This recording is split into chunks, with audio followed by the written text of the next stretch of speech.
দিতে পারে তার জমিদারি হাতছাড়া হয়ে যাবে। এবং এই চিরস্থায়ী ব্যবস্থার এই সূর্যাস্ত আইনের জন্য অনেক ভালো ভালো জমিদার তারা জমিদারি হারিয়েছিলেন। 1 নম্বর। 2 নম্বর হচ্ছে নিষ্কর জমি বলে একটা জমি আছে, যে জমি ধরো অনাবাদী জায়গা, যে জমি ধরো চাষ হয় না, যে জমি ধরো পর্বত সংকুল এলাকা, যে জমি ধরো ডোবা, যেখানে অনেক জল জমে থাকে, এইসব জমিতে ফসল হয় না। কিন্তু ব্রিটিশ সরকার এইসব জমিতে কিন্তু কি করলো, যে এগুলো নিষ্কর জমি ছিল কিন্তু কর বসালো, ট্যাক্স। তার ফলে নিষ্কর জমি, এতদিন যে জমিতে ট্যাক্স জমিদাররা দেয়নি সেই জমিতে ট্যাক্স বসাতে হচ্ছে, জমিদাররা অসন্তুষ্ট হয়ে যাচ্ছে। এবং তাদের স্বার্থ রক্ষার জন্য জমিদার রাধাকান্ত দেব তার সভাপতিত্বে 1938 সালে land holders society, land holders মানে জমিদার, জমিদারি সভা প্রতিষ্ঠিত হয়। এবং এই সভার প্রাণ পুরুষ ছিলেন দাঁত ঠাকুর। তো এই হচ্ছে জমিদারি সভা। এই জমিদারদের স্বার্থ রক্ষাই ছিল জমিদারি উদ্দেশ্য। কোন অজমিদার, তার মানে শ্রমিক, কৃষক, মেহনতি মানুষ রক্ষা করা কিন্তু এই জমিদারদের উদ্দেশ্য ছিল না। শুধুমাত্র জমিদারদের স্বার্থ ব্রিটিশে রক্ষা করার জন্য তারা এই জমিদার সভা 1838 সালে গড়ে তুলেছিলেন। কেমন? তাহলে 1 নম্বর হচ্ছে ভারতবর্ষের প্রথম রাজনৈতিক সংগঠন বঙ্গভাষা প্রকাশিকা সভা, এটা হচ্ছে 1836 সালে। দ্বিতীয় রাজনৈতিক সভা হচ্ছে 1838 সালে জমিদারি সভা। আর তৃতীয় বলবো না, এর অনেক এরপরে ছোটখাটো সংগঠন আছে, সভা আছে, সোসাইটি, ব্রিটিশ ইন্ডিয়ান সোসাইটি 1943 সালে, সেরকম বিভিন্ন সময়ে। কিন্তু আমাদের এখানে গুরুত্বপূর্ণ একটা 3 নম্বর, এই আমাদের সিলেবাসের 3 নম্বর সিরিয়ালে আছে ভারত সভা। এই ভারত সভা আজকে আমরা পড়বো। ভারত সভার 2টো কোশ্চেন হয়। তো ভারত সভার কে গঠন করেছিলেন, তার উদ্দেশ্য কি, আর দ্বিতীয় হচ্ছে তার পটভূমি কি, আর দ্বিতীয় হচ্ছে ভারত সভা কোন কোন বিষয়ে ব্রিটিশ বিরোধী প্রতিবাদী আন্দোলন গড়ে তুলেছিলেন, কোশ্চেনকে আমরা আলোচনা করব। তো ভারত সভা হচ্ছে আমাদের এখানে আলোচনার বিষয়। ভারত সভার প্রথম কোশ্চেনটা হচ্ছে ভারত সভা কে প্রতিষ্ঠা করেন, এর উদ্দেশ্য কি? ভারত সভা কে প্রতিষ্ঠা করেন, এর উদ্দেশ্য কি?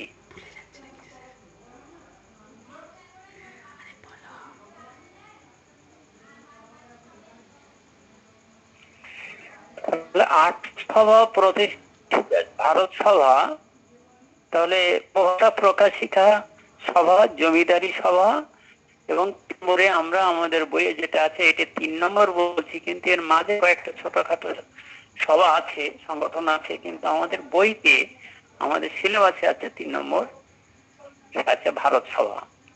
এটা গঠন করেছিলেন সুরেন্দ্রনাথ ব্যানার্জি 1875 সালে। সুরেন্দ্রনাথ ব্যানার্জি বা বন্দ্যোপাধ্যায় 1875 সালে এই ভারত সভা প্রতিষ্ঠা করেন। ভারত সভা প্রতিষ্ঠা করেছিলেন 1875 সালে। এবং সুরেন্দ্রনাথকে যারা সাহায্য করেছিলেন তারা হচ্ছে শিবনাথ শাস্ত্রী, রঘুনাথ বসু, আনন্দমোহন বসু, ধর্মনাথ বন্দ্যোপাধ্যায়, সুরেন্দ্রনাথ ব্যানার্জি, এরকম অনেক ভারত সভা প্রতিষ্ঠা করেছিলেন। কেমন? তাহলে এর প্রধান উদ্যোক্তা ছিলেন আনন্দমোহন বসু, কিন্তু প্রতিষ্ঠাতা ছিলেন কিন্তু সুরেন্দ্রনাথ ব্যানার্জি বা বন্দ্যোপাধ্যায়। কেমন? তাহলে এই যে 1875 খ্রিস্টাব্দে সুরেন্দ্রনাথ বসু এবং আনন্দ, বারবার টাইটেলটা ভুল হয়ে যাচ্ছে, 1875 খ্রিস্টাব্দে সুরেন্দ্রনাথ ব্যানার্জি বা বন্দ্যোপাধ্যায় এবং আনন্দ এর উদ্যোগে কলকাতায় এলবার্ট হলের এক সমাবেশে ভাগসভা প্রতিষ্ঠিত হয়েছিল। ভারতের জাতীয় কংগ্রেস প্রতিষ্ঠার আগে এটি ছিল সর্ববৃহত্তম রাজনৈতিক প্রতিষ্ঠান।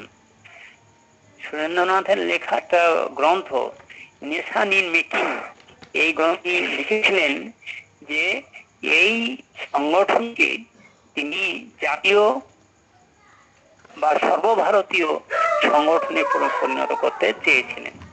তাহলে 1875 সালে সুরেন্দ্রনাথ ব্যানার্জি আনন্দমোহন বসুর সহযোগিতায় যে প্রতিষ্ঠান গড়ে তুলেছিলেন তার নাম ভারত সভা।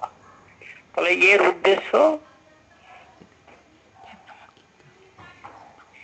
উদ্দেশ্য কি? এক হচ্ছে জনমত গঠন করা, এর উদ্দেশ্য হচ্ছে জনমত গঠন করা। তাহলে ভারতবর্ষে ব্রিটিশ সরকার প্রতিষ্ঠিত হওয়ার পর থেকে ভারতবর্ষে ব্রিটিশ সরকার যে অত্যাচার, যে শোষণ চালাচ্ছে, তার ভারতীয়দের সংঘবদ্ধ করা, ভারতীয়দের ঐক্যবদ্ধ করা, জনমত গঠন করা ছিল ভারতের মূল উদ্দেশ্য। সুরেন্দ্রনাথ একটা বিশেষ গুণ ছিল, সেটা হচ্ছে বাগ্মিতা শক্তি। বাগ্মিতা শক্তি মানে বক্তব্য রাখার ক্ষমতা। বাগ্মিতা শক্তি মানে বক্তব্য রাখার ক্ষমতা। তিনি বক্তব্য রাখতে পারতেন এবং মানুষকে বোঝাতে পারতেন।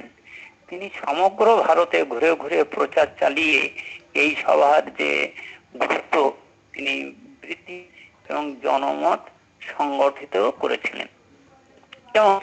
ভারত সভার 1 নম্বর উদ্দেশ্য হচ্ছে জনমত গঠন করা। 2 হচ্ছে রাজনৈতিক আন্দোলন হিসাবে এই ভারত সভাকে তৈরি করা, আন্দোলন গড়ে তোলা। যে ভারত সভার উদ্দেশ্য ছিল ব্রিটিশ সরকারের বিরুদ্ধে রাজনৈতিক আন্দোলন গড়ে তোলা।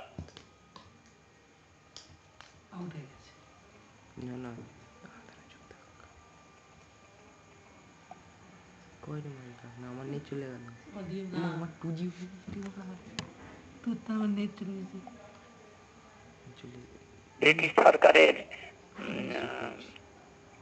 কাছ থেকে কিছু আদায় করা যাবে না, ভারতীয় রক্ষা করা সম্ভব হবে না। সেই বিভিন্ন ভাষা, বিভিন্ন ধর্ম, জাতির মানুষকে একই রাজনৈতিক আন্দোলনে পতাকা তলে আনতে চেয়েছিলেন এবং ব্রিটিশ যে রাজনৈতিক আন্দোলন সেটা গড়ে তোলা হয়েছিল। তার 1 নম্বর হচ্ছে জনমত গঠন করা, 2 নম্বর হচ্ছে আন্দোলন গড়ে তোলা, 3 নম্বর ঐক্য প্রতিষ্ঠা। ভারতবর্ষে যে বিভিন্ন সম্প্রদায়, বর্ণের, বিভিন্ন জাতির মানুষ, তাহলে ব্রিটিশ বিরোধীকে শক্তিশালী করতে হলে ভারত জাতি, বর্ণ, ধর্ম নির্বিশেষে সকলকে একতাবদ্ধ করতে হবে, ঐক্যবদ্ধ করতে হবে। মানুষের মধ্যে যে প্রাদেশিকতা ভুলে গিয়ে সর্বভারতীয় আদর্শ গড়ে তুলতে হবে। প্রাদেশিকতা মানে প্রদেশের স্বার্থ, একটা রাজ্যের স্বার্থ। একটা রাজ্য এক এক রকম স্বার্থ দেখবে, নিজেদের দেখবে। সেই স্বার্থ দেখতে গেলে সর্বভারতীয়দের স্বার্থ লঙ্ঘিত হবে। সেই জন্য তিনি জাতি, ধর্ম, বর্ণ নির্বিশেষে সকল সম্প্রদায়ের মধ্যে গড়ে তুলতে চেয়েছিলেন। আর 4 নম্বর হচ্ছে নিম্নবর্গের যোগদান। নিম্ন বর্গে বন্ধ করে দেবে, অসুবিধা করছে না, ছাড়ো, এবার আইলে আর বন্ধ। তার উদ্দেশ্য ছিল ব্রিটিশ সরকারের বিরুদ্ধে সর্বস্তরের মানুষকে এই আন্দোলনের সঙ্গে যুক্ত করা। সমাজের নিম্ন বর্ণের যারা, বিশেষ করে যে যারা দলিত সম্প্রদায়, সবাইকে, যারা উপজাতি সম্প্রদায়, সবাইকে আন্দোলনের সঙ্গে যুক্ত করে। যেমন আর হচ্ছে সারা ভারতে জাতীয়তাদের প্রসার বা প্রচার, সমগ্র ভারতে ভারতীয় আদর্শ জাতীয়তাবাদ গড়ে তোলা, আর সাম্প্রদায়িক সম্প্রীতি, বিভিন্ন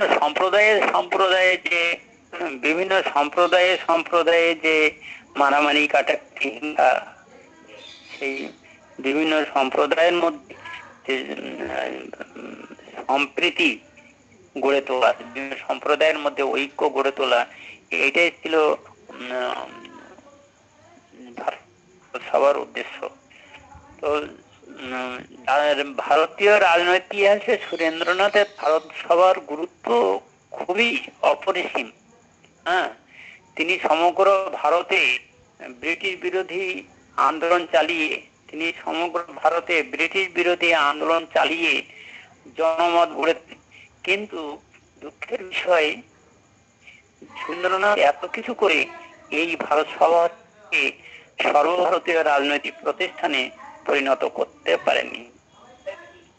এই সুরেন্দ্রনাথ ব্যানার্জি এই এত চেষ্টা করে সমগ্র ভারতে ঘুরে ঘুরে প্রচার চালিয়ে অসাধারণ বাগ্মিতা শক্তির মাধ্যমেও তিনি ভারতকে সর্বভারতীয় রাজনৈতিক প্রতিষ্ঠানে পরিণত করতে পারেননি। 1885 সালে জাতীয় কংগ্রেস প্রতিষ্ঠিত হলে তার সঙ্গে মিশে যায়, এবং এই জন্যে সুরেন্দ্রনাথ ব্যানার্জিকে বলা হয় মুকুটহীন রাজা।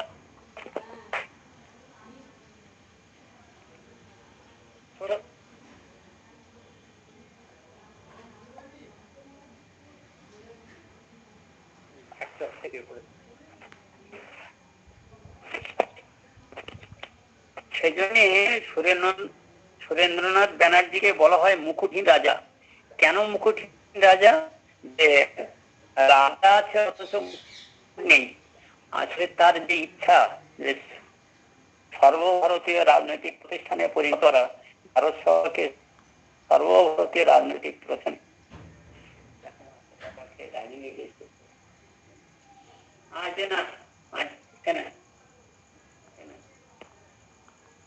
সর্বভারতীয় রাজনৈতিক প্রতিষ্ঠানে তিনি পরিণত করতে পারেননি, সেজন্য তাকে বলা হয় মুকুটহীন রাজা।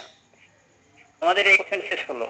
এবারে আমাদের মূল কোশ্চেনটায় আমরা যাচ্ছি, ভারত সভা কোন কোন বিষয়ে প্রতিবাদী আন্দোলন গড়ে তুলেছিলেন, বা জাতীয় জাগরণের ক্ষেত্রে তিনি কি ভূমিকা গ্রহণ ছিলেন সুরেন্দ্রনাথ ব্যানার্জি। তো সুরেন্দ্রনাথ ব্যানার্জি 1875 সালে যে 75 সালে যে ভারত সভা গঠন করে, তা ভারতবর্ষের কয়েকটি গুরুত্বপূর্ণ রাজনৈতিক ক্ষেত্রে প্রতিবাদী আন্দোলন গড়ে তুলেছিলেন।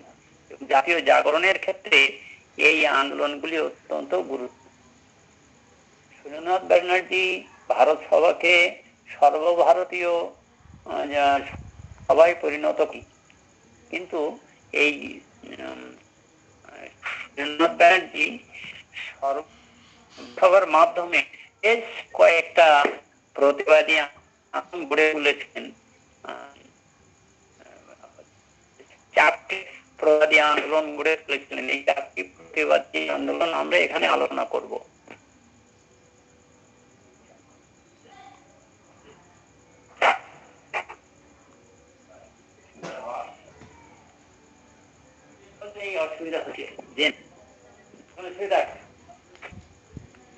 সুরেন্দ্রনাথের প্রথম প্রতিবাদী আন্দোলনের বিষয় হচ্ছে এক সিভিল সার্ভিস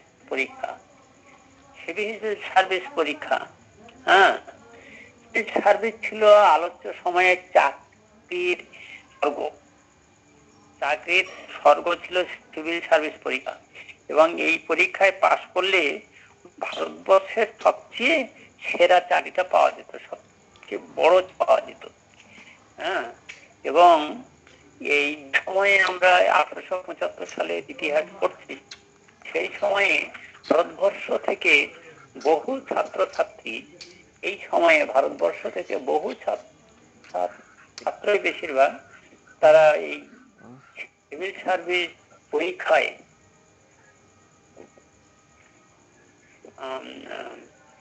সিভিল সার্ভিস পরীক্ষায় পাশ করে ব্রিটিশ সরকারের বহু চাকরিতে যোগদান করছিল। সেই জন্য ব্রিটিশ সরকার অত্যন্ত চিন্তিত হয়ে যে ভারতবর্ষের বহু চাকরি যদি ভারতীয়রা নিয়ে নেয়, তাহলে এই ভারতীয়রা ভারতবর্ষকে পরিচালনা করবে। আর একটা দুশ্চিন্তা তাদের ছিল, এই সিভিল সার্ভিস পাশ করে অনেক ভারতীয় যে ব্রিটিশ সরকারের গোলামি না করে, সরকারের চাকরি না করে, যতই এটা বড় চাকরি হোক না কেন, ব্রিটিশ সরকারের গোলামি না করে, ব্রিটিশ সরকারের তাবেদারি তারা পাশ করার পরে রাজনৈতিক আন্দোলন করছিল এবং জনগণকে সংগঠিত করছিল। সেই জন্য ব্রিটিশ সরকার ভেবেছিল একটা কৌশলে যাতে ভারতীয়রা সিভিল সার্ভিস পরীক্ষায় বসতে না পারে সেই ব্যবস্থা করার জন্য করেছিল। এবং সিভিল সার্ভিস পরীক্ষার যে বয়স তারা কমিয়ে দিয়েছিল। সিভিল সার্ভিস পরীক্ষার বয়স কমিয়ে দিয়েছিল এবং এই বয়স তারা কমিয়ে 21 থেকে 19 এনেছিল। 21 থেকে 19 এনেছিল। এর ফলে ভারতীয় অনেকেই 2 বছর কমিয়ে দেওয়া মানে অনেক ভারতীয়রা 2 বছর সিভিল সার্ভিস পরীক্ষার বয়স কমিয়ে দেওয়া মানে অনেক ভারতীয়রা এই পরীক্ষায় বসতে পারছিল না। আমরা একটা কোশ্চেন আলোচনা করেছি, এবারে দ্বিতীয় কোশ্চেনটা আলোচনা করছি। ভারত সভা কোন কোর্সে আন্দোলন গড়ে তুলেছিল? 1 নম্বর হচ্ছে সার্ভিস পরীক্ষা। সিভিল সার্ভিস পরীক্ষা ছিল সরকারি চাকরির স্বর্গ। সবচেয়ে বড় চাকরিটা পাওয়া এই সিভিল সার্ভিস পরীক্ষায় পাস করলে। এবং এই সময় ভারতবর্ষ থেকে যারা সিভিল সার্ভিস পরীক্ষায় পাস করছিল, অনেক ভারতীয়রা পাস করছিল এবং তারা ইংরেজ সরকারের তাবেদারি বা গোলামি না করে তারা রাজনৈতিক আন্দোলনে ঝাঁপিয়ে পড়ছিল এবং রাজনৈতিক আন্দোলনে ভারতীয়দের সংগঠিত করছিল। এজন্য ব্রিটিশ সরকার অত্যন্ত শঙ্কিত বা ভীত হয়ে পড়ে এবং তার ফলে চেষ্টা করছিল কি করে ভারতীয়দের সিভিল সার্ভিস পরীক্ষায় বসতে না দেওয়া যায়, কি কৌশল করলে ভারতীয়রা সিভিল সার্ভিস পরীক্ষা দিতে পারবে। এবং সেই প্রসেসটা ওরা করেছিল কি, যে ভারতীয়দের বয়স 21 থেকে 19 তারা এনেছিল। 21 থেকে 19 আনলে ভারতীয়দের আসলে ভারতীয়রা পড়াশোনা শুরু করতো অনেক বয়সে। যেমন আমরা যেমন পড়াশোনা শুরু করেছি 5 বছর না হলে আমাদের মানে পড়াশোনা হয়নি, আমরা খেলে বেড়াতাম। তোমাদের যারা এটা শুনবে, আর এখন দেখো কেজি স্কুল হয়েছে, 2 বছর 3 বছর হলেই স্কুলে পাঠিয়ে দিচ্ছে এবং যারা তারা খুব দ্রুত এবং ভালো পড়াশোনার সঙ্গে যুক্ত হয়ে যাচ্ছে। কিন্তু সেই সময়ে ভারতীয়দের মানে বিএ পাস করতে বা মাধ্যমিক পাস করতে অনেক সময় লেগে।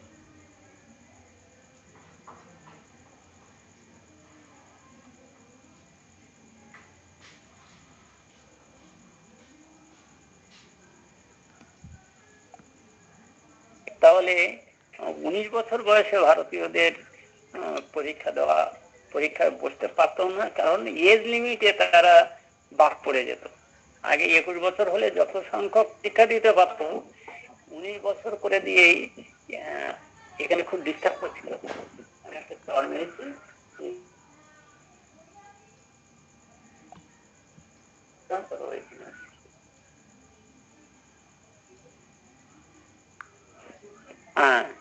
তাহলে এই যে এজ লিমিট, বয়সের সীমা কমিয়ে দেওয়ার ফলে ভারতীয়রা আর বসতে পারছিল না।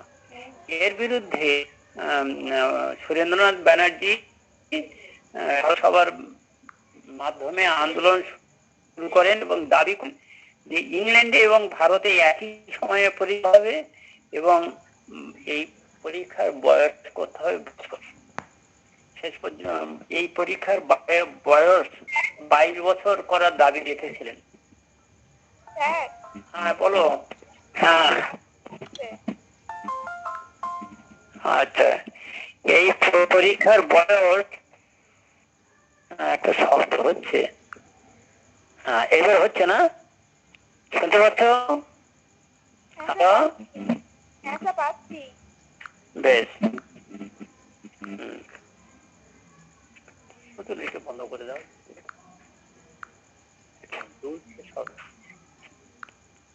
এই পরীক্ষার বয়স বা তাহলে সুরেন্দ্রনাথ ব্যানার্জি ভারত সভার মাধ্যমে কোর্স করার দাবি রেখেছিলেন 22 বছর। 22 বছর যে কোনো ভারতীয় এই সিভিল সার্ভিস পরীক্ষায় বসতে পারত। সিভিল সার্ভিস পরীক্ষায় পাস করা, বসা যায়, গিয়ে পাস করা। তো এই যে পরীক্ষায় শেষ পর্যন্ত ভারতের আন্দোলনের ফলে, সুরেন্দ্রনাথ ব্যানার্জির আন্দোলনের ফলে শেষ পর্যন্ত সরকার ভারত সভার দাবি, সুরেন্দ্রনাথ ব্যানার্জির দাবি মেনে নিয়েছিল। তাহলে সিভিল পরীক্ষা সংক্রান্ত যে আন্দোলন, এটা ছিল ভারত সভার একটা সফল আন্দোলনে ভারতীয়রা সফল হয়েছে। কেমন কাঁচা কুতুল? তাহলে বোঝা গেল ভারত সভা যেসব আন্দোলন করেছিল তার মধ্যে সিভিল শিক্ষা হচ্ছে 1 নম্বর। 2 নম্বরে আসছি অস্ত্র আইনের বিরুদ্ধে প্রতিবাদ। ভারতবর্ষে একজন ঘোর সাম্রাজ্যবাদী ছিলেন লিটন। 1878 সালে তিনি একটা আইন পাস করান, সেটা হচ্ছে অস্ত্র আইন। হ্যাঁ, এই আইনে বলা হয়েছিল ব্রিটিশ সরকারের অনুমতি ছাড়া কোনো ভারতীয় আগ্নেয়াস্ত্র রাখতে পারবে না। ব্রিটিশ সরকারের অনুমতি ছাড়া কোনো ভারতীয় আগ্নেয়াস্ত্র রাখতে পারবে না। এবং নিরাপত্তার জন্য অনেক ধনী পরিবার যাদের অবস্থা ভালো, তারা আগ্নেয়াস্ত্র বিশেষ বন্দুক রাখত। কিন্তু এই আইনে আরো বলা হয়েছিল কারোর বাড়িতে যদি আগ্নেয়াস্ত্র থাকে তাহলে তাকে কারোর বাড়িতে পাওয়া গেলে, তল্লাশি করে যদি পাওয়া যায়, তাকে দণ্ডনীয় অপরাধ, তাকে শাস্তি দেওয়া হবে। ভারত সবাই এই আইনের বিরুদ্ধে প্রতিবাদ জানায় এবং জনমত গড়ে ওঠে। কলকাতার টাউন হলে প্রতিবাদ সভা হয়েছিল। সুরেন্দ্রনাথ ব্যানার্জি এই অস্ত্র আইনের উপর জাতিগত স্বাধীনতার তিনি ছাপ দেখতে পেয়েছিলেন। তো ব্রিটিশ সরকার অস্ত্র পাস করে, অস্ত্র আইন ভারতীয়দের কাছ যদি আগ্নেয়াস্ত্র থাকে এবং এই ব্রিটিশ সরকারের বিরুদ্ধে যদি ভারতীয়রা এই আগ্নেয়াস্ত্রগুলো নিয়ে সংগঠিত হয়, তাহলে ব্রিটিশ সরকার তাদের আন্দোলনকে স্তব্ধ করতে পারবে না, বন্ধ করতে পারবে না। ভারতীয়দের কাছে এই জন্য আগ্নেয়াস্ত্র লর্ড লিটন তুলে নিতে চেয়েছিলেন, কিন্তু এই আন্দোলন শেষ পর্যন্ত সফল হয়নি। ওরা এই আইন পাশ করে, কিন্তু আন্দোলনটা কিন্তু সুরেন্দ্রনাথ ব্যানার্জি করেছিলেন। কেমন? 3 নম্বর আন্দোলন মাতৃভাষা। অস্ত্র আইনটা আরেকবার বলি, অস্ত্র যদি ভারতীয়রা ভারতে রাখতে পারে এবং এইভাবে যদি ভারতীয়রা আগ্নেয়াস্ত্র রাখে এবং কোনো সময় যে আগ্নেয়াস্ত্র লাইসেন্স নিয়ে ভারতীয়রা রাখছে, সেই অস্ত্র ব্রিটিশের বিরুদ্ধে ব্যবহার করতে পারে। এই আশঙ্কা করে লর্ড লিটন ভারতীয় আগ্নেয়াস্ত্র রাখা যাবে না, অস্ত্র রাখা যাবে না, এই আইনটা 1878 সালে পাস করলেন। আইনের নাম অস্ত্র আইন। হ্যাঁ, কিন্তু অস্ত্র রাখা যাবে না, এবং রাখে তার বাড়ি তল্লাশি করে তার বাড়িতে যদি অস্ত্র পাওয়া যায় তাহলে তাকে শাস্তি দেওয়া হবে। কেমন? এরকম একটা আইন পাস করলে এর বিরুদ্ধে ভারত সভা প্রতিবাদ করেছিলেন, আন্দোলন পরিচালনা করেছিলেন। কলকাতার টাউনে একটা সভা করেছিলেন, কিন্তু শেষ পর্যন্ত সে রক্ষা হয়নি। ব্রিটিশ সরকার এই আন্দোলন এই আইন পাস করে দিচ্ছিলেন। পরে 3 নম্বর আন্দোলন হচ্ছে মাতৃভাষা সংবাদপত্র আইন এর বিরোধিতা করা। মাতৃভাষা সংবাদপত্র আইন এর ইংরেজি vernacular press act. Verna press act. কটা ফোন লাগে রে তোর? বাবা, 3টে। মানে ভার্নাকুলার প্রেস অ্যাক্ট এর ইংরেজি মাতৃভাষা ভার্নাকুলার প্রেস অ্যাক্ট এর বাংলা হচ্ছে মাতৃভাষা সংবাদপত্র আইন। ভার্নাকুলার মানে বাংলা, মাতৃভাষা। কেমন? মাতৃভাষা আমাদের বাংলা। তাহলে 1878 সালে লর্ড লিটন, ওই লিটন অস্ত্র আইন যে পাস করেছিলেন, তিনি এই মাতৃভাষা সংবাদপত্র বা প্রেস অ্যাক্ট বা মাতৃভাষা সূত্র আইন পাস করালেন। এই আইনটার নাম 78 সালের এই আইনটার নাম মাতৃভাষা সংবাদপত্র আইন। হ্যাঁ,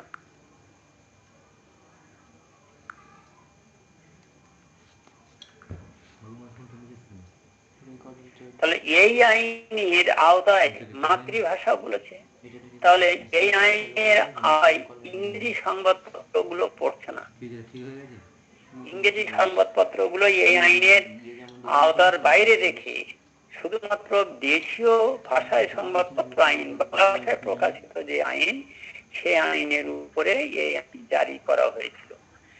মাতৃভাষা অর্থাৎ বাংলা ভাষায় কোনো সংবাদপত্র প্রকাশ করা যাবে না, এবং সংবাদপত্র পড়তে গেলে ইংরেজ সরকারের কাছ থেকে লাইসেন্স বা অনুমতি নিতে হবে, এবং লাইসেন্স বা অনুমতি নিতে গেলে সেই অনুমতি, এই কথাটা আমাদের অস্ত্র আইনে বলতে গেছি,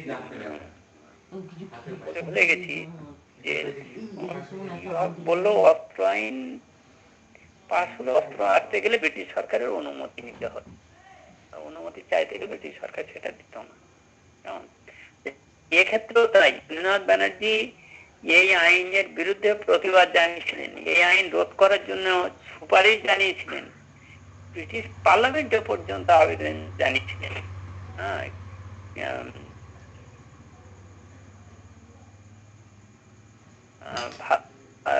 এই আন্দোলনের ফলে ব্রিটিশ সরকার এই আইনের কয়েকটি ধারা পরিবর্তন ছিলেন, কিন্তু মূল ধারার পরিবর্তন করেন।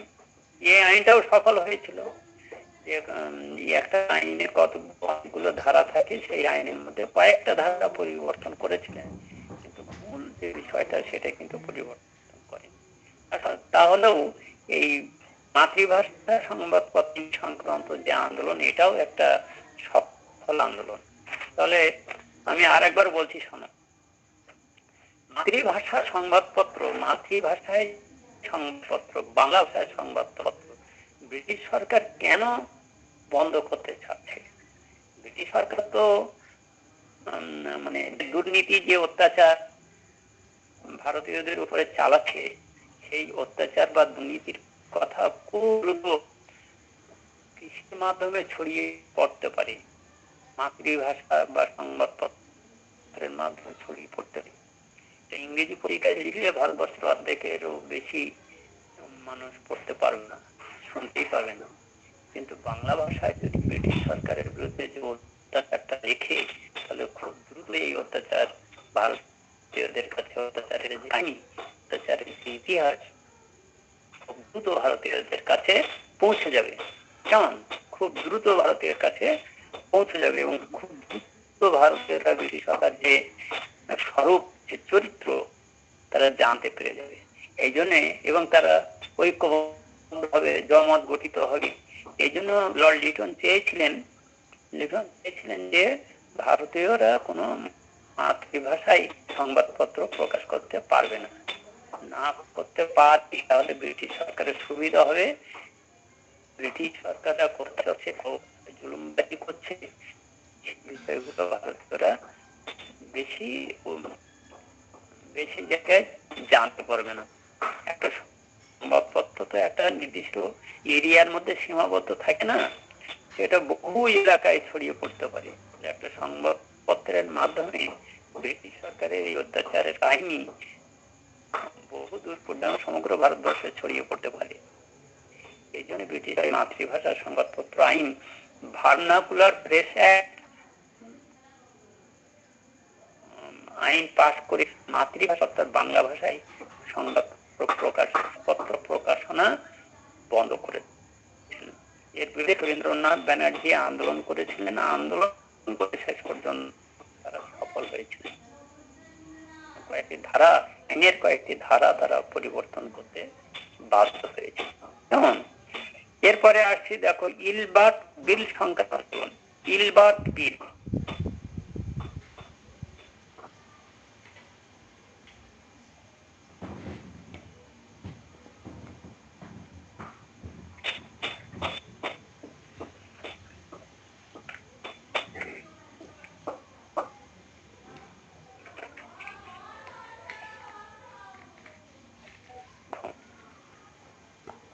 এবারে আমরা আসছি ইলবার্ট বিল আন্দোলন।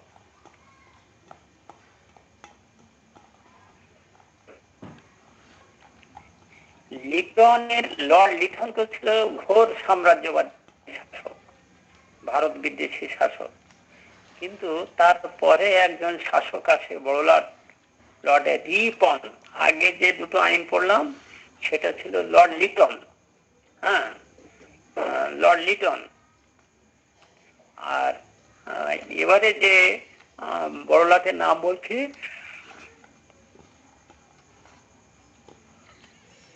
Lord Ripon, RIPON, Ripon. তিনি ছিলেন খুব উদারতান্ত্রিক শাসক। ভারতবর্ষে বহু জনকল্যাণমূলক কাজ এই রিপন করেছিলেন, বহু সংস্কার তিনি ভারতবর্ষে তিনি করেছিলেন। তিনি ছিলেন একজন জনকল্যাণমূলক, জনদরদি শাসক। ভারতবর্ষে বহু জনকল্যাণমূলক ছিলেন।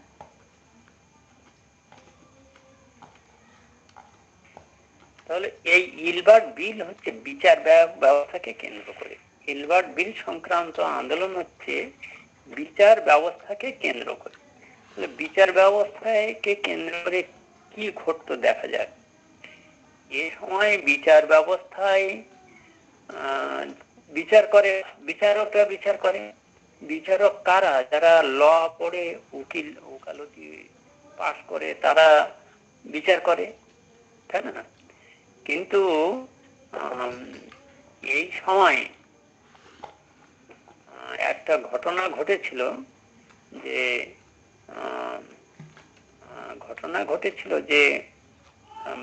কোন ভারতীয়, যে তার যতই যোগ্যতা থাক, সে যতই পাশ করুক না কেন, যতই ভালো নম্বর পেয়ে পাশ করুক না কেন, ইংরেজ আসামির বিচার করতে পারবে না। ইংরেজ আসামির বিচার করলে ইংরেজদের নাকি জাত চলে যাবে। তোমরা তো নিশ্চয়ই জানো, ভারতীয়দের ইংরেজরা নিকৃষ্ট জীবের মতো ভাবতো। পার্কে লিখে রাখতো তারা,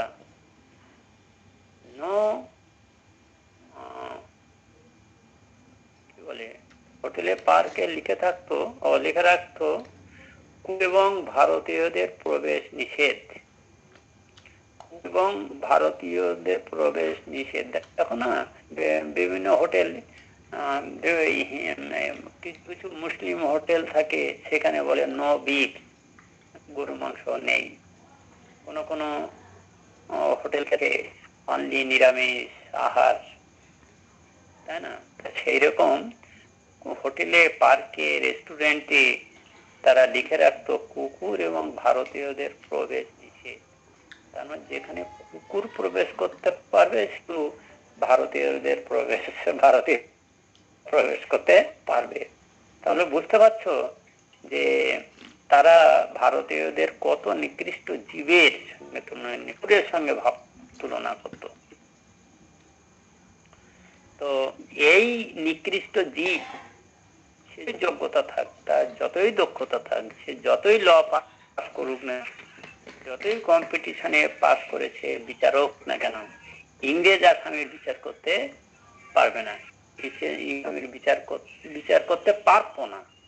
ইংরেজ আসামির বিচার করলে তাদের নাকি জাত নষ্ট হবে। বড়লাট লিটন ছিলেন উদারপন্থী শাসক। তিনি ভারতীয় বিচার ব্যবস্থার এই বৈষম্যটা দূর করতে চেয়ে যে কোনো সম্প্রদায়ের হিন্দু, মুসলমান, ইংরেজ, সে যদি যোগ্যতার হয়, সে যদি পাস করার বিচার, তাহলে যে কোনো আসামির বিচার তিনি করতে পারেন। এই বিল পাস করলেন লর্ড রিপন, তার আইনমন্ত্রী লর্ড কোর্ট ইলবার্টের মাধ্যমে। হ্যাঁ, লর্ড রিপনের আইনমন্ত্রী বা আইন সচিব ছিলেন ইলবার্ট। তার নামে যে বিলটা পাস করাচ্ছেন তার নাম হচ্ছে ইলবার্ট বিল। তাহলে ইলবার্ট বিলের মূল বক্তব্য কি? যে ভারতীয় এবং ইউরোপীয় বিচারক সমমর্যাদা বা সমান ক্ষমতা বা দক্ষতা সম্পন্ন হলে সে যে কোনো বিচার করতে পারবে, সে ভারতীয় হোক আর ইংরেজ হোক, যে কোনো আসামি সে ভারতীয় হোক আর ইংরেজ হোক, সেটা দেখতে হয় না, যে কোনো আসামি হলে সে বিচার করতে পারবে। এখানে ঘটেছিল গন্ডগোল। শ্বেতাঙ্গরা মানে ইংরেজদের শ্বেতাঙ্গ বলা হয়, তাদের গায়ে সাদা। শ্বেতাঙ্গরা দাবি করলো তারা এই বিল মানতে পারবে না, তারা মানবেন না। কারণ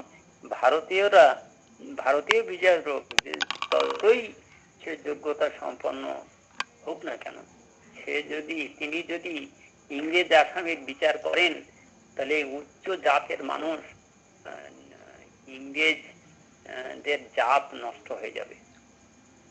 হ্যাঁ, তাদের জাত নষ্ট হওয়ার সম্ভাবনা ছিল। তাদের বিচার ফলে বাধ্য হয়ে ইলবার্ট এই সংশোধন করতে বাধ্য হলেন এবং ভারতের বিরুদ্ধে প্রতিবাদ জানিয়েছিলেন, জনমত করেছিলেন। ভারত সভার এই প্রতিবাদ ঐক্যকে সুদৃঢ় করেছিল। ইলবার্ট শেষ পর্যন্ত ভারত সভার আন্দোলনের ফলে কি হলো, যে ভারত সভা প্রথমে আন্দোলনটা করলো ইংরেজরা, প্রতিবাদ করলো যে ভারতীয়রা বিচার করতে পারবে না। সেই জন্য কি হলো, এই আইনটাকে সংশোধন করা হলো। বিচারপতি ইলবার্ট এই আইনটাকে সংশোধন করলেন এবং সংশোধন করে কি বললেন, যে ভারতীয় আসামি বিচার করতে পারবেন, কিন্তু এই ভারতীয় আসামির পাশে আরেকজন উচ্চ ক্ষমতাশালী আরেকজন জুরি বা আরেকজন বিচারক থাকে। এই ভারতীয় বিচারক কি রায় দিচ্ছেন সে তদারকি করবেন, লক্ষ্য রাখ।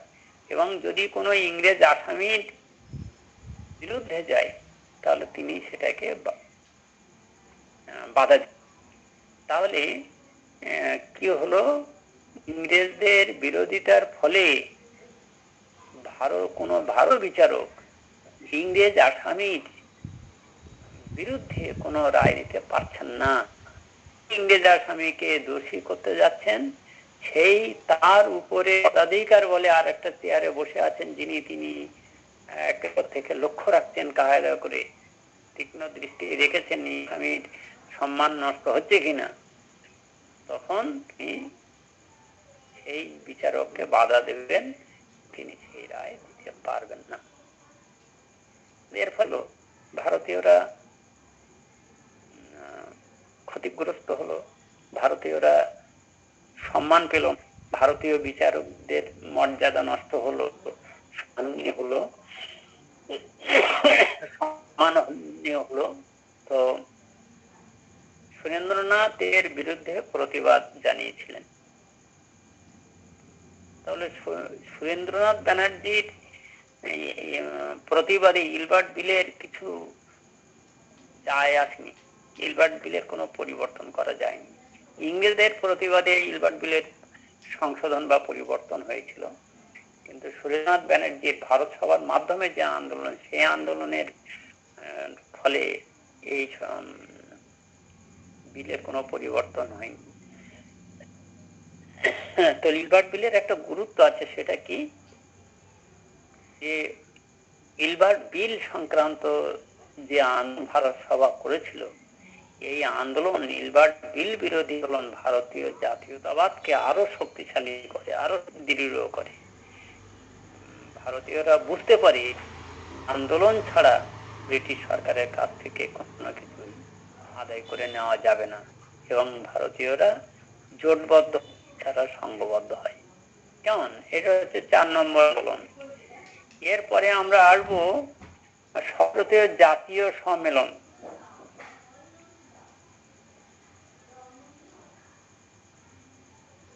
ব্রিটিশ সরকারের বিরুদ্ধে সুরেন্দ্রনাথের ভারত সভা এই 4টি আন্দোলন করলো, আন্দোলন পরিচালনা করলো। একটা হচ্ছে সিভিল সাক্ষা সংক্রান্ত আন্দোলন, 2 হচ্ছে অস্ত্র আইনের বিরুদ্ধে, 3 হচ্ছে মাতৃভাষা সংবাদপত্রের বিরুদ্ধে আন্দোলন, 4 হচ্ছে ইলবার্ট বিল সংক্রান্ত আন্দোলন, আর 5 হচ্ছে সর্বভারতীয় জাতীয় সম্মেলন। এই 4টি আন্দোলন করে ব্রিটিশ সরকারের বিরুদ্ধে আন্দোলন করে ভারত সভা তথা সুরেন্দ্রনাথ ব্যানার্জি বুঝে গেছেন যে ব্রিটিশের কাছ থেকে জোর করে সংগঠন ছাড়া, সংঘবদ্ধ রাজনৈতিক আন্দোলন ছাড়া কোনো কিছু আদায় করা যাবে না। ইংরেজরা ভারতীয়দের কোনো সুযোগ সুবিধা দেবে না। সেই জন্য সুরেন্দ্রনাথ ব্যানার্জি 1883 সালে ভারতীয় জাতীয় সম্মেলনের আহ্বান করেছিলেন। এবং এটাই ছিল ভারতের রাজনীতির ক্ষেত্রে প্রথম জাতীয়তাবাদী আন্দোলন। এই আন্দোলনের ফলে ভারতবর্ষীরা সংঘবদ্ধ হয়, এবং তারপরেই 1883 সালে এই সর্বভারতীয় সম্মেলন হলো, এবং তারপরে 1885 সালে জাতীয় কংগ্রেস প্রতিষ্ঠিত হলো। জাতীয় কংগ্রেস করেছিলেন অ্যালান অক্টেভিয়ান হিউম নামে একজন ইংরেজ।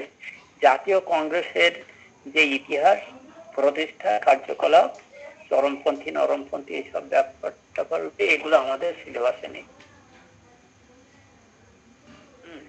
এগুলো আমাদের সিলেবাসে নেই। তাহলে এইভাবে আমরা দেখছি জাতীয় কংগ্রেস 1883 সালের পর 1885 সালে ভারতে জাতীয় কংগ্রেস প্রতিষ্ঠিত হচ্ছে। ভারত সভা তো সর্বভারতীয় সংগঠন হলো না, এবং এটা হচ্ছে তোমার কি বলে, জাতীয় কংগ্রেস হচ্ছে সর্বভারতীয় সংগঠন। জাতীয় কংগ্রেস যেই প্রতিষ্ঠিত হলো, অ্যালান অক্টেভিয়ান যে জাতীয় কংগ্রেস প্রতিষ্ঠা করলেন, ভারত সভা জাতীয় কংগ্রেসের সঙ্গে মিশে গেল। কেমন? এইটা হচ্ছে আমাদের এই কোশ্চেনটার বিষয়বস্তু। তাহলে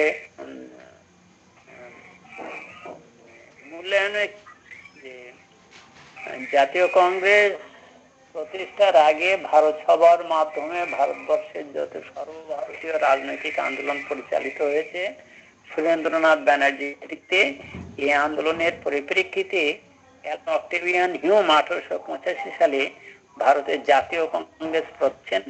এটা ছিল ভারতবর্ষের সর্বভারতীয় রাজনৈতিক, এই সর্বভারতীয় রাজনৈতিক দল জাতীয় কংগ্রেস প্রতিষ্ঠিত হলে ভারত সভা জাতীয় কংগ্রেসের সঙ্গে মিশে গেল, ভারত সভা নিশ্চিহ্ন হয়ে গেল, বিলীন হয়ে গেল, এবং জাতীয় সর্বভারতীয় রাজনৈতিক দল জাতীয় সভা প্রতিষ্ঠিত। কেমন?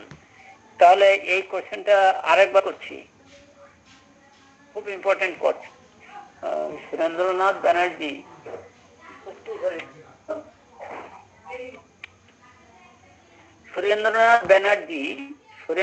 ব্যানার্জি এই হয়তো শোন না, ঠাকুমার জন্য একটু পরীক্ষা হয়ে গেছে।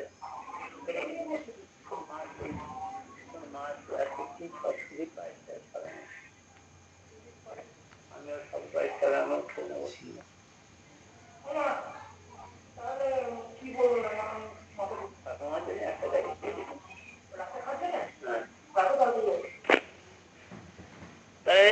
তাহলে সুরেন্দ্রনাথ ব্যানার্জি প্রথম যে আন্দোলন করেছিলেন সিভিল সার্ভিস আন্দোলন, ইংরেজরা বদমাইশি করে সিভিল সার্ভিস পরীক্ষার কমিয়ে দিল, সিভিল সার্ভিসের বয়স কমিয়ে দিল, থেকে 19 করে দিল, যাতে ভারতীয়রা না পড়তে পারে, না বসতে পারে এই পরীক্ষায়। কারণ ভারতীয়রা পড়াশোনা শুরু করতো অনেক বয়স হলে, এবং 21 বছর কিছু সংখ্যক ভারতীয় ছাত্র পরীক্ষা দিচ্ছিল, কিন্তু 19 বছর করে দেওয়ায় ভারতীয়রা বসতে পারছিল না।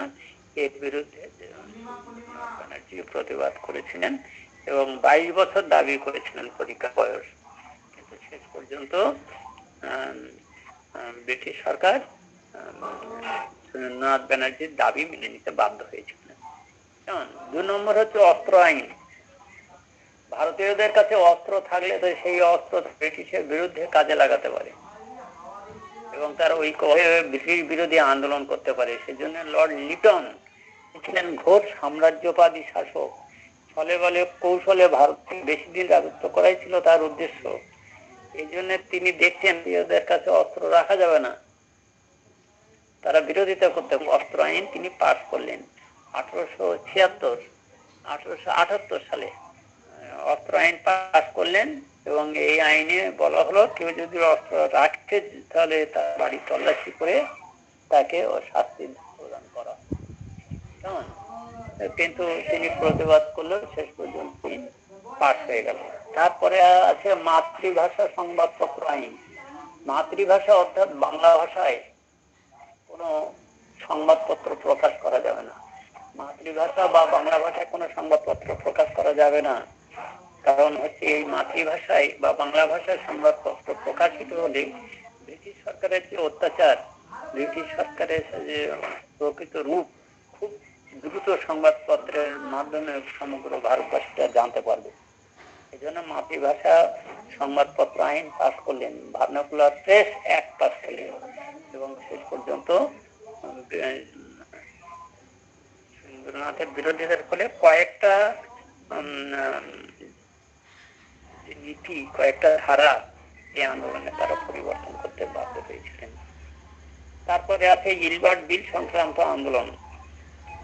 ভারতীয় বিচার ব্যবস্থায় যে বৈষম্য ছিল, সেই বৈষম্য ইলবার্ট বিলের মাধ্যমে লর্ড রিপন দূর করতে চেয়েছিলেন। বৈষম্যটা কি ছিল? যে বৈষম্যটা ছিল যে ভারতীয় বিচারক যতই যোগ্যতা থাক না কেন, তিনি ইংরেজ বিচারকের বিচার করতে পারবেন না। ইংরেজ আসামির বিচার করতে পারবেন না, কিন্তু ইংরেজ আসামির বিচার করতে পারবেন। তোর সাউন্ডটা খুব আসছে, বন্ধ করে দে, তোর ফ্যানটা চালিয়ে দে। না, ফ্যানটা চালাতে হবে না, তোরা ঠাকুমার ক্লাস হচ্ছে। হ্যাঁ, তোর মা তো ওই দরজাটা বন্ধ করে দে। আচ্ছা, ভারতীয় বিচারক যতই যোগ্যতা থাক, ইংরেজ আসামির বিচার করতে পারবে না, পারতো না। এই যে বৈষম্য, এই বৈষম্য রিপন তুলে দিতে চাইলেন, এবং তার যে সচিব মানে আইনমন্ত্রী ইলবার্টের নামে একটা বিল তৈরি করলেন, ইলবার্ট বিল, এবং এই বিল পাস করাতে চাইলেন যে যোগ্যতা, এই বিলের বক্তব্য কি, যোগ্যতা থাকলে যে কোনো বিচারক যে কোনো আসামির, ইংরেজ হোক আর ভারতীয় হোক, যে কোনো আসামির বিচার করতে পারবেন। এই হয়েছে মুশকিল। এই যে বিল এই পাস হলো, ইংরেজরা আন্দোলন শুরু করলেন যে তারা এই আন্দোলন মানবে না, কারণ তাদের জাত নষ্ট হবে। শেষ পর্যন্ত ইলবার্ট এই বিল সংশোধন করতে বাধ্য হলেন। সংশোধনটা হলো কি করে, যে ভারতীয় বিচারক বিচার করতে পারবেন, কিন্তু তার পাশে আর একজন তার চাইতে জাজ বসে থাকবেন, তিনি বিচার করবেন এবং লক্ষ্য রাখবেন ওই ভারতীয় বিচারক ইংরেজ আসামির বিরুদ্ধে কোনো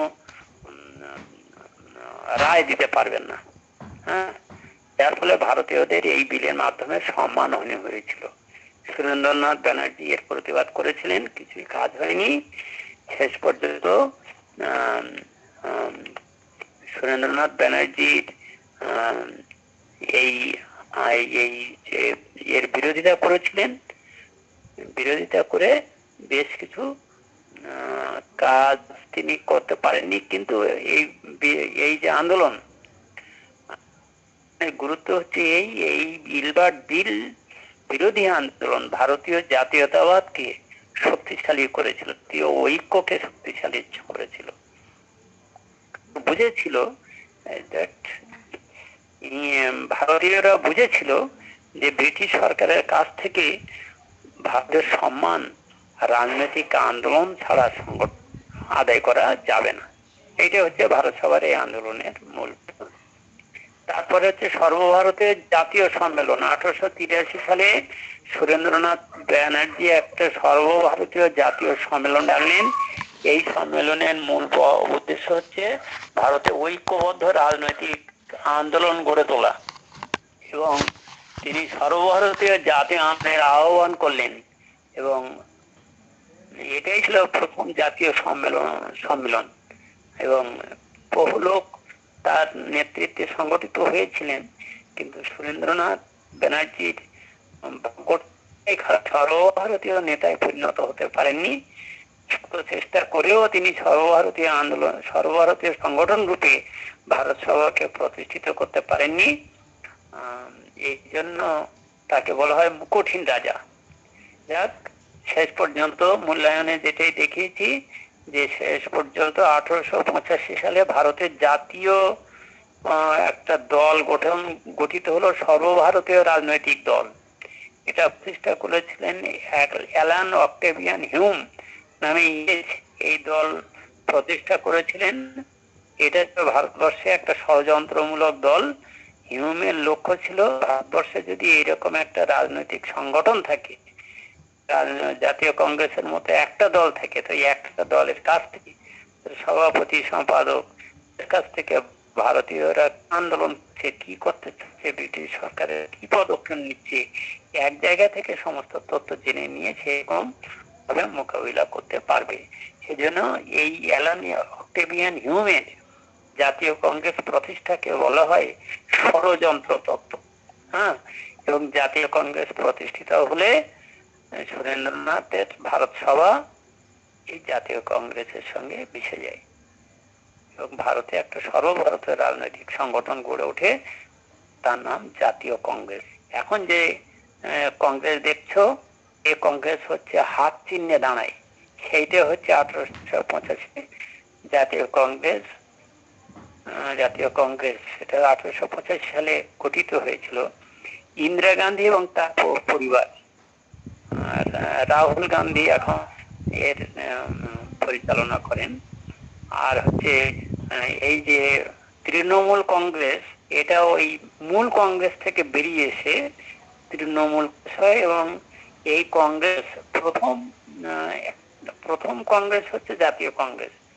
অসংখ্যবার এই জাতীয় কংগ্রেস ভেঙেছে এবং শেষ ভাঙন হচ্ছে মমতা ব্যানার্জির নেতৃত্বে তৃণমূল কংগ্রেস। রাজনৈতিক আন্দোলন যাই হচ্ছে ওটা বাইরের ব্যাপার, আমাদের পড়া সংক্রান্ত ব্যাপার হচ্ছে জাতীয় কংগ্রেস 1885 সালে যে জাতীয় কংগ্রেস গঠিত হয়েছিল সে অনেকবার বিভাজিত বা ভাঙন ধরেছে। তাতে শেষ ভাঙন হচ্ছে মমতা ব্যানার্জি জাতীয় কংগ্রেস থেকে বেরিয়েছে তৃণমূল কংগ্রেস প্রতিষ্ঠা করছে। এটা একটা জানার বিষয়, কারণ জাতীয় কংগ্রেস যখন তৈরি হলো তখন ভারত সভা জাতীয় কংগ্রেসের সঙ্গে মিশে গেল। বেশ, দুটো কোশ্চেন হয়ে গেল। বলো কোন পয়েন্টটা আলাদা হবে?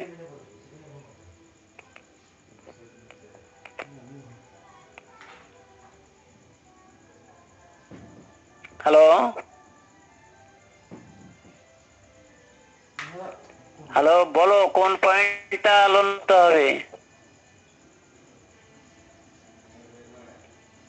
শুনতে পাচ্ছ আমার কথা? হ্যাঁ স্যার, বোঝাতে হবে না। বলো। হ্যাঁ স্যার বেশ, বলুন কি তাহলে বলছেন? এই হচ্ছে 5টা পয়েন্ট। হ্যাঁ, বলছি কোনো পয়েন্ট কি আলোচনা করতে হবে? না স্যার আমার কোনো অসুবিধা নেই। পয়েন্ট,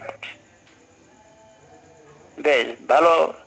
কোশ্চেন আছে, দুটো কোশ্চেন হয়ে গেল। আমি কোশ্চেনটা একটা এখনো, আর একটা আগামীকাল সকালে পাঠাবো, কারণ ওই কোশ্চেনটা শেষের দুটো পয়েন্ট একটু চেঞ্জ আছে, ওইটা লিখে সকালে পাঠাবো। মূল কোশ্চেনটা আজকে পাঠিয়ে দিচ্ছি। হ্যাঁ, ওই যে উদ্দেশ্য যে কোশ্চেনটা আছে, ও দুটো পয়েন্ট আমার যোজন আছে, কিন্তু অন্য ছোট ছোট করে লেখা আছে, বুঝতে পারবো না। ওটা আমি ঠিক করে লিখে দিয়ে সকালে পাঠাবো। এখন একটা কোশ্চেন আমি পাঠিয়ে দিচ্ছি। বেশ, করোনা ছবল সাংঘাতিক, এখন দ্বিতীয় ঢেউয়ে চারিদিকে মরছে। হ্যাঁ, একদম বেরোবে না, মাস্টারমশাইরা ডাকলেও যাবে না। হ্যাঁ, দের কোনো বাড়িতে কোনো কারণেও যাবে না, এখন বাইরে বেরোবে না ঘরের মধ্যে থেকে। সাংঘাতিক পরিস্থিতি। বেশ, সবাইকে ধন্যবাদ, সবাই ভালো, রাখছি। কি অর্জমা?